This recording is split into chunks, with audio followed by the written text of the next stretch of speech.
Gustav Forsling calls South Florida his offseason home, and we react to the EA NHL 26 and fantasy projections.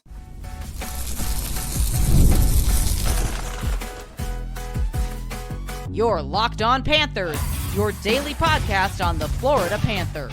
Part of the Locked On Podcast Network, your team every day. And welcome into this Tuesday, September 2nd edition of the Locked On Florida Panthers podcast, part of the Locked On Podcast Network, where it is your team every day. Thank you for making the Locked On Florida Panthers podcast your first listen of the day. I'm Armando Velez from the Hockey News. You can follow me on X at Monoman12. Follow the show anywhere you listen to podcasts and on YouTube. And shout out to the everydayers who come back here and get your daily Florida Panthers fix. So, Panther fans, grateful to be back here once again on another edition of the show to discuss everything in the world of the Florida Panthers. And I hope that everybody had a great holiday weekend. If you were able to get the time off and be with your families, and thankful that we get to have some time off right before the start of the season, which it's September. Today we are going to discuss Gustav Forsling's day with the Cup, a little bit of a different twist this year. We're going to discuss the rankings from EA NHL 26 and the fantasy projections for this upcoming season. And we're going to have a little fun here as the sheet of ice is set to be placed down at Emirates Bank Arena soon, if it hasn't already. We're going to discuss what kind of designs we would like to see as the Panthers are coming off back-to-back Stanley Cup championships. So yes, let's begin with the topic of Gustav Forsling and his day with the Cup in South Florida. A little bit of a difference between last year's day with the Cup for Gus. And let's recap for what he did last year. So last year's day with the Cup for Gus Forsling was taking it to his hometown in Sweden and putting the Cup in a helicopter ride and going through his town, and then taking it up. But before that, starting off with a Swedish breakfast with some cinnamon rolls. There's that picture of him with the lake behind him with his mother there, and also getting a chance to take it to his home arena, Saab Arena, where he played in the SHL. But life has been so different for Gustav Forsling as of the last year. Signs the 8-year deal around the trade deadline. And I remember just him discussing, and just two words came out of his mouth, but it was so hard. It was so hard for him to say anything else about how he described just what the feeling that he was going through when he signed that contract. And it was two words: it's hard.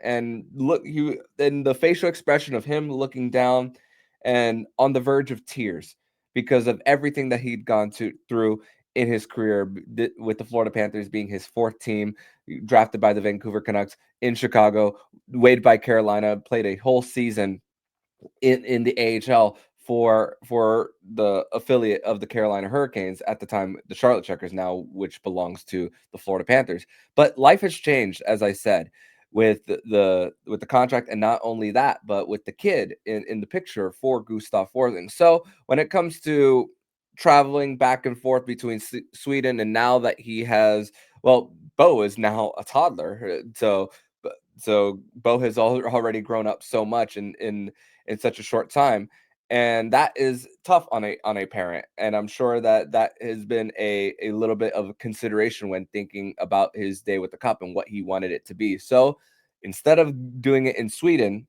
this year, he decided to do it in South Florida, which now he calls his off-season home. So that's the thing about not only the Florida Panthers culture, is not only the fact that you have guys who want to be here, but guys who want to be here when the season isn't even going on. So we've seen this even with recent Panthers of Ryan Lomberg when he was with South Florida with the Panthers. Aaron Ekblad has made South Florida his offseason home for a long time, so that's another guy who sticks around.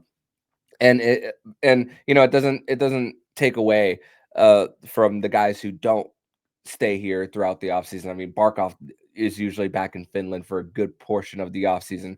I know Anton Lundell, Nico Mikkola are still out over there in Finland. I'm not sure about Eetu Luostarinen, about if whether he's back or not, but I know he's has a new kid, recently married, so maybe he's still in South Florida. But Gustav Forsling, For this, for every decision that you make as a man who has a kid, uh, that everything is in consideration when it comes to that. But same thing, similarly to what he did in Sweden, had a whole table of Swedish breakfast items with the Swedish flag in the middle. It was like a little small flag with starting with the cinnamon rolls, putting one by one in the Stanley Cup. And the thing that stuck out the most was the boat ride. I mean, you couldn't get any more Florida than him taking the Stanley Cup on a boat ride. And the thing and just the beauty of it when it came to the videographers of the Florida Panthers following him around, and also getting that picture of the Fort Lauderdale skyline, which I'm sure the person uh, who was following around got to the top of the boat. Gus Forsling was at the very edge, and then you see him lifting the cup with the skyline, and it's a little bit of art when it comes to nature, because it wasn't the prettiest of days out there for Gus's day on the boat, which you saw a few dark clouds there, and also the fact that there was the that leap into the ocean with the Stanley Cup, but Gus's body was a little bit blurred out from the leap. I'm not necessarily sure how high Gustav Forsling went up in the air when jumping into the water. So pretty cool that Gus got that opportunity, and consistently we've seen the Stanley Cup, and when it comes to Florida teams winning, that it's a tradition to celebrate around a body of water, although it is by rule that you shouldn't take the Stanley Cup into salt water. So that's why we saw Evan Rodriguez take it into the lazy river when he went to Disney World, as opposed to when Matthew Tkachuk got in trouble for taking a dip into the Atlantic Ocean just the day after, not even 12 hours after they won it in 2024. So not only did Gustav Forsling take the Stanley Cup to the ocean right when he got back in the evening time, he took the Stanley Cup to a very popular place, which now I'm sure if you are the owner of the Elbow Room, you are just ecstatic and just very pleased with the amount of publicity that this Florida Panthers team has put when it comes to the Elbow Room, because of the celebrations after the cup. You talk about All-Star game, the amount of media members, even national media members, who talk about the Elbow Room, and the amount of times that they want to go there when they visit South Florida prior to Panther games, when they cover it. So Gustav Forsling brought it back to the Elbow Room. So that was also pretty cool. Once again, that it's gone back to a place that it's been now so many times, and if you've never been to the Elbow Room, there's a lot of pictures on the walls of people who have come and gone through there, and these pictures and some of these moments, like Gustav Forsling bringing the Stanley Cup once again for his day with the cup, is probably something that is going to be documented. That photo of Matthew Tkachuk shotgunning the beer from the most recent celebration of him climbing up and having that still frame, that is very iconic. And I'm sure that if it hasn't been added already, I haven't been there recently, but I'm sure that's going to be an added feature there for the Elbow Room. So it's it just goes to show that winning the second time for this Florida Panthers team. I mean, when we talk about how much harder they partied, wow, that's not an understatement. That's not hyperbole at all when it comes to that. So happy for the guys once again that they get to celebrate this, as we are getting one step closer to the guys being back on the ice and the informal skates in just weeks coming up. But coming up in the second segment, we are going to discuss and react to the EA NHL 26 rankings and fantasy projections for the Florida Panthers. Where do they stand? We're going to discuss this more next here on the Locked On Florida Panthers podcast. Today's episode is brought to you by FanDuel. The NFL season is almost here, and FanDuel is making sure you're ready for kickoff with a can't-miss offer. Right now, new customers can bet $5, and if your bet wins, you'll get $300 in bonus bets to use across the app. And I love using FanDuel because it gives me some great odds and probably a good return if I do hit the picks right. Right now, the Miami Dolphins are not the favorite to win the AFC East, but if you want to win big for a team that's kind of an underdog when it comes to the chances at the division, you can place it all on FanDuel. And I love using it because it fits like how you bet player props, building the same game parlay, and even jumping in live as the action unfolds. So are you ready to play? Download the FanDuel app now by visiting FanDuel.com to get started. That's FanDuel.com to place your first $5 bet.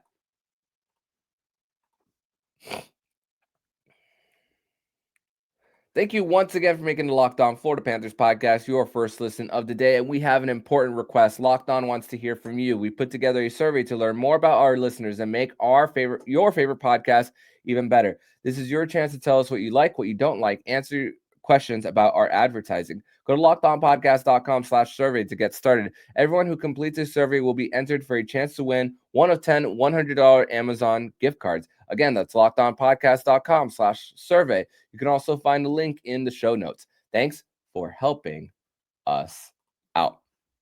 So, this is the time of year where the EA NHL rankings and some fantasy projections come out, and this is the time where we also react and see what people are thinking when it comes to the Florida Panthers.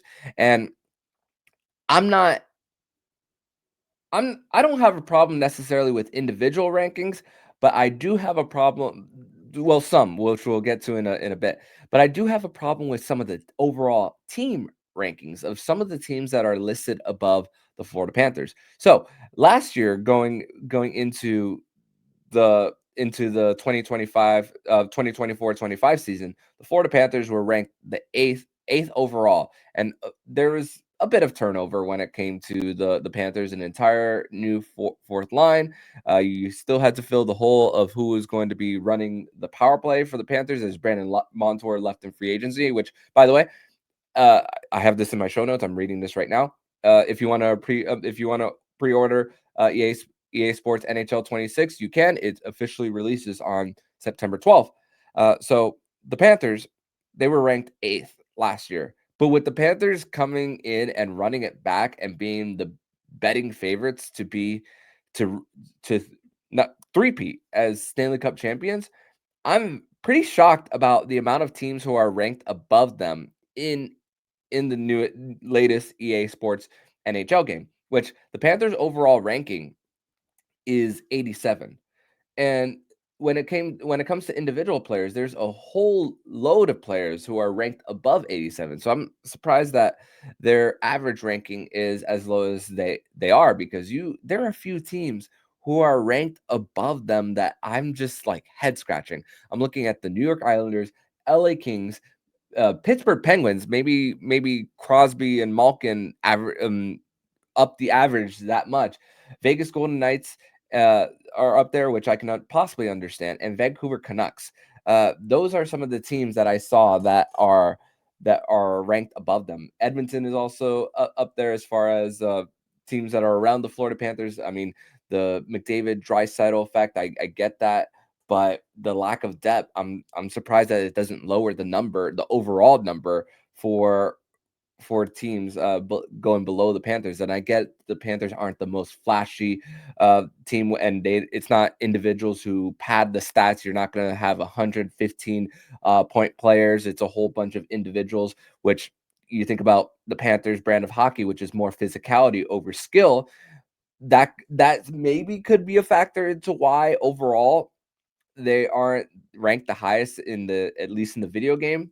But hey, you're talking about, I'll take the real life results for this team over what the projections are for EA NHL 26.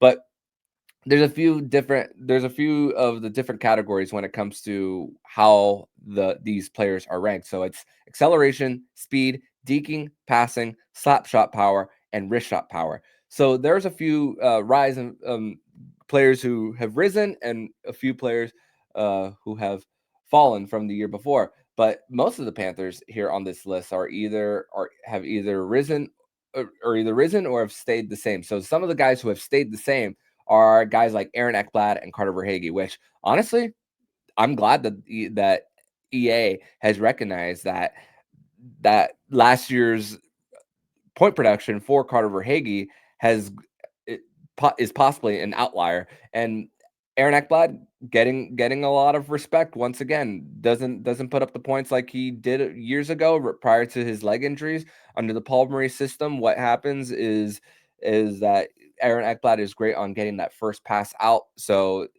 the Panthers can get quickly out in transition to go from one zone to the next. Brad Marchand, he's ranked at an 89. Sergei Bobrovsky at a 90, and he's fifth among goaltenders. And there's a few of guys who are above Sergei Bobrovsky, some of the like Andre Vasilevsky, Connor Hellebuck, Igor Shesterkin, but there's only one goaltender that I have a problem that is above him, and that's Ilya Sorokin. So Ilya Sorokin is ranked 32nd overall and the fourth best goalie in NHL 26. Bobrovsky is one behind him. Sorokin is 91 overall ranking. Bobrovsky is 90, but EA isn't necessarily great at ranking goalies, and doesn't show necessarily every single stat. So I have a little bit of a problem with Ilya Sorokin being above Sergei Bobrovsky. Sam Reinhart, going into this season, even though he had the 57 goal year in 2024, he was 91 going in. His overall ranking was 91 going into EA 25, but has gone up 2 spots, even though his goal production has dipped by 18 goals from 2 years ago now. And just the fact that he could play two ways, great hands, not necessarily great speed, but also his ability to pass. I mean, and his hockey IQ, which Paul Maurice has spoken so many times about him being the smartest player he's coached since Ron Francis. I think of consistently one of the best plays that Sam Reinhart made was that backhand pass to Aaron Ekblad in Game 3 of the Stanley Cup Final, when the Panthers were on the 5-on-3, and just an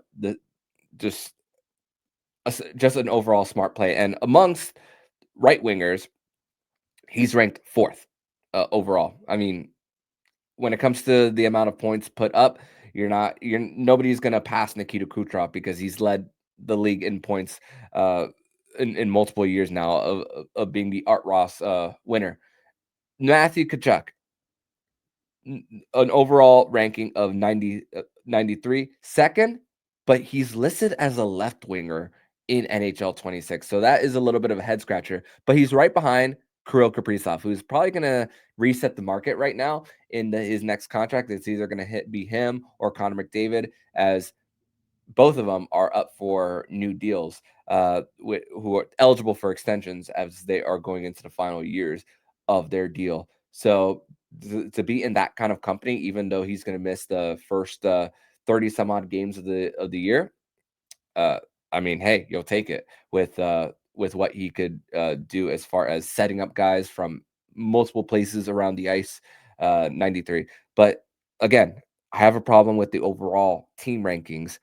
Maybe because of how much it averages out with star power over the role players. But Barkov, overall ranking of 95. Previous year he was 94. So right behind the likes of Connor McDavid, Leon Draisaitl, and let me check the third one. So I exited that screen. Nathan McKinnon. Nathan McKinnon is the other one that he is right behind, and that is some elite company that Alexander Barkov finds himself in. So, like I said, probably has to do with the fact that scoring is so spread out, which is why the Panthers probably have a little bit lower of an overall ranking here. But let's go to fantasy rankings and the expectations of the top 5. And this is from NHL.com. So the top 5, and this is a little bit of a surprise for me on where fantasy projections are going to be placed here for the Cats. So number 5 from NHL.com is Matthew Tkachuk with a point projection of 60. Sam Bennett is number 4 at a point projection of 62. Barkov at 81. Sergei Bobrovsky is number 2 with a win projection of 37 wins, which is honestly a little high in my opinion. And then Sam Reinhart at 84. So they still believe that Sam Reinhart is over a point per game player. He proved it last year as well, leading the Panthers in that category. I think that Bob is possibly going to get maybe 30, somewhere between 32 and 35 wins. But hey, over 30 wins for Sergei Bobrovsky this year will have him jump from 10th in the NHL all-time wins list to at least up to number 6. So this is a big season for Sergei Bobrovsky and the amount of names that he is possibly going to pass this year. And let me set the record straight. Goalie wins is not a stat. Goalie wins is a team stat. So there could be so many different factors that could go into a win, which the Florida Panthers on any given night can score 6 goals and Bob can give up 3 or 4 and he'll still get the win. So which is why I don't necessarily put a goaltender's value as far as wins, because it's funny. Let's talk about my friend Trey Matthews of Locked On Devils discusses what was fool's gold a few years ago, and he talked about Vitek Vanacek getting a 30-win season when he was the starting goaltender with the New Jersey Devils, and I replied to that saying, yeah, it's because goalie wins is not a stat. So, but let's talk about a little bit of the surprises here. Matthew Tkachuk being in the top 5 to begin with, knowing that he's going to miss a good portion of the season, is very surprising in my opinion, because if he plays somewhere between 50 games. He is an over point per game player. Okay, it says 60, but what about other guys who have an opportunity to get their points? And Sam Bennett, he hasn't scored 60 points in his career, which honestly, I think that the first few years of that contract, he is going to surpass career highs in that, but he is missing his line mate for a good portion of the season. But when you think about the amount of skill that someone like a Mackie Samoskevich has, I think that's going to be a big help for Sam Bennett, possibly. And the fact that there's a revolving door as far as what's on the left side of Evan Rodriguez or Carter Verhaeghe, which it's not. I'm not telling you anything breaking news that Carter Verhaeghe has the higher ceiling when it comes to padding stats. So I just don't know where I would rank Sam Bennett myself, but he's still in the top 5. Barkov, the number one question is health for Barkov, and we could expect at least 60 games for Barkov, but not a full 82. I'd be surprised once again if he plays even up to 75 games. So some of the breakout candidates that I believe and that NHL.com is also in that that could also pop off fantasy wise. Anton Lundell, which they have him at 53. Mackie Samoskevich, as I mentioned earlier, bounce back candidate they have as Carter Verhaeghe. So who knows?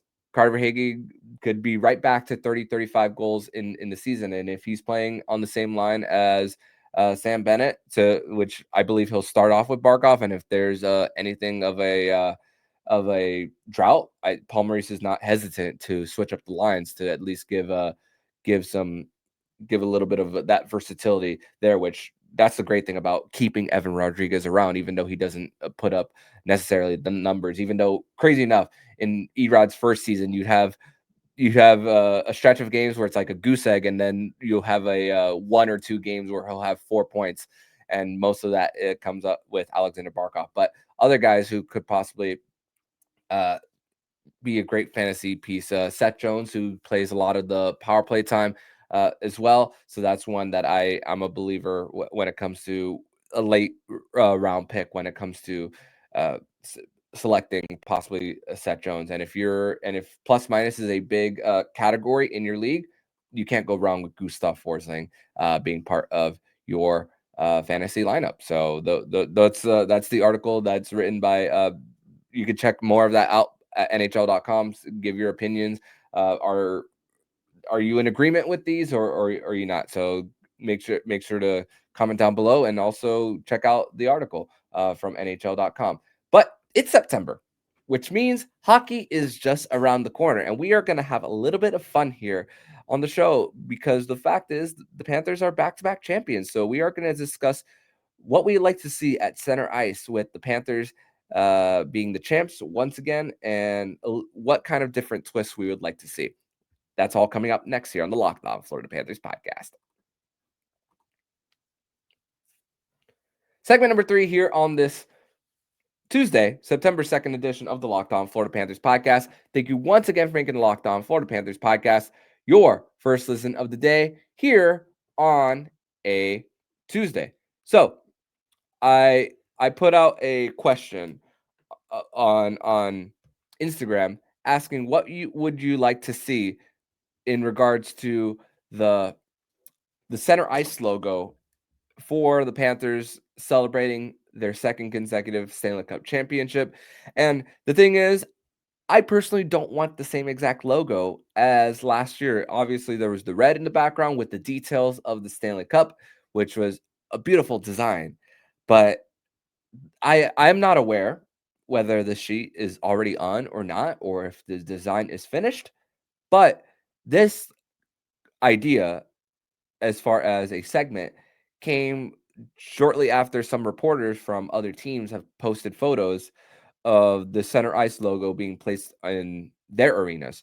So I put out a question and I had a few answers just now on what you guys would like to see, and one of them is on one of the replies from Instagram is from @Matali Coaster saying what he would like to see: leaping cat coming out of the out of the cup, excuse me, or something involving rats. And then the next one is I am Vega, saying back to back Panther heads in a shield shaped like the Stanley Cup patch. So some ideas there, but I think, and some of the and I want like a little bit of dedication of like last season and the mission that the Panthers completed when it comes to winning it again. The Panthers slogan last year was #Rain Red. When it came to putting out a statement once again that you are the champions and that we are going to prove once again that we are the champions.